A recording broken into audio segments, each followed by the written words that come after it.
Hello, I'm Howard, pastor of the Roseville New Church, and welcome to Spiritual Shorts. This past weekend, we celebrated Father's Day here in Australia. And like many, I found myself thinking not just about earthly fathers, but about the one we call our Father, the Divine Father, whose love is always present, always near. But while working on my Father's Day message the week prior, I had a moment that I won't soon forget.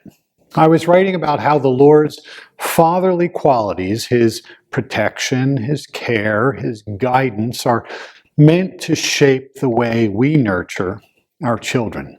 And at that moment, a song came on. Tell me why you're crying, my son.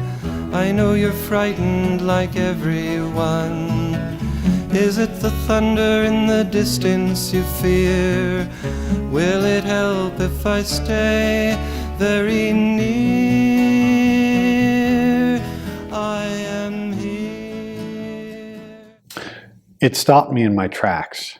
There I was, writing about the Divine Father, and here was a song that sounded like Him. A voice saying, I know you're frightened. I am here. And then came the second verse. Do you ask why I'm sighing, my son? You shall inherit what mankind has done. In a world filled with sorrow and woe, if you ask me why this is so, I really don't know. When the song ended, I sat there, head in my hands. I wept, not just for my children, but for all children, for the world they are inheriting. And the question that came to my heart was this: what are we doing? You know, I remember a time when we protected children, when even television respected boundaries, when you didn't just stumble across profanity, violence, or hate speech, when parents still believed in guarding innocence, not just rushing it away.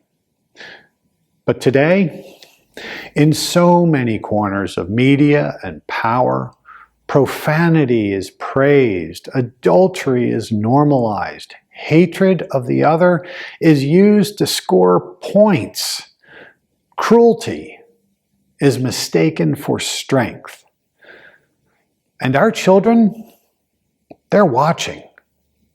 They're scrolling through TikTok, Instagram, YouTube. They're flooded with messages that, quite frankly, they're not ready to carry. Their minds are unguarded. Their spirits are unprotected.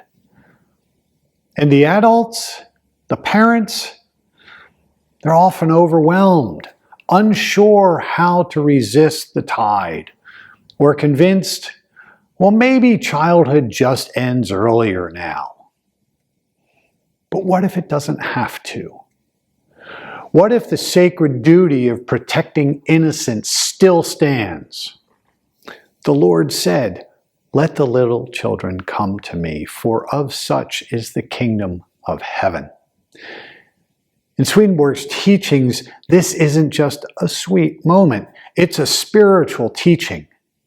Children represent innocence, the very heart and gateway of heaven. And innocence, it's not ignorance, but it's a willingness to be led by the Lord, a softness, a trust, a purity of heart. Swedenborg tells us that children are surrounded by heaven's most loving angels. That when we protect a child's innocence, we are not working alone. We are working with heaven. We become mirrors of the divine fatherhood, strong, steady, protective, and tender. This is what we are called to. And it doesn't require perfection, just presence, just perseverance, just love. So what does guarding innocence look like? Well, turning off what doesn't uplift, creating room for gentle play, talking honestly and lovingly, teaching prayer, letting them know that they are cherished. Every bedtime story, every hug, every moment of calm in a chaotic world, it matters. Each one becomes a building block for the heaven within them. And here's the best part.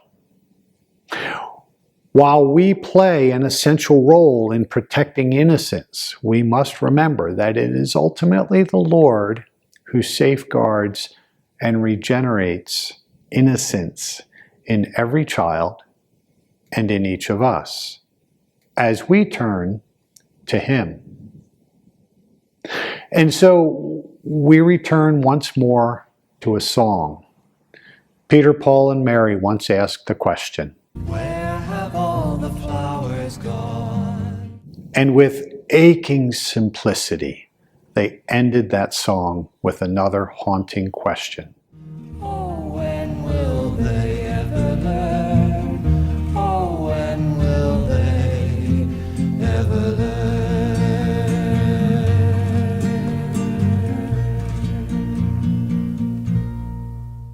Perhaps today, in light of what our children face, we must echo that refrain in our own hearts. Not when will they ever learn, but when will we ever learn?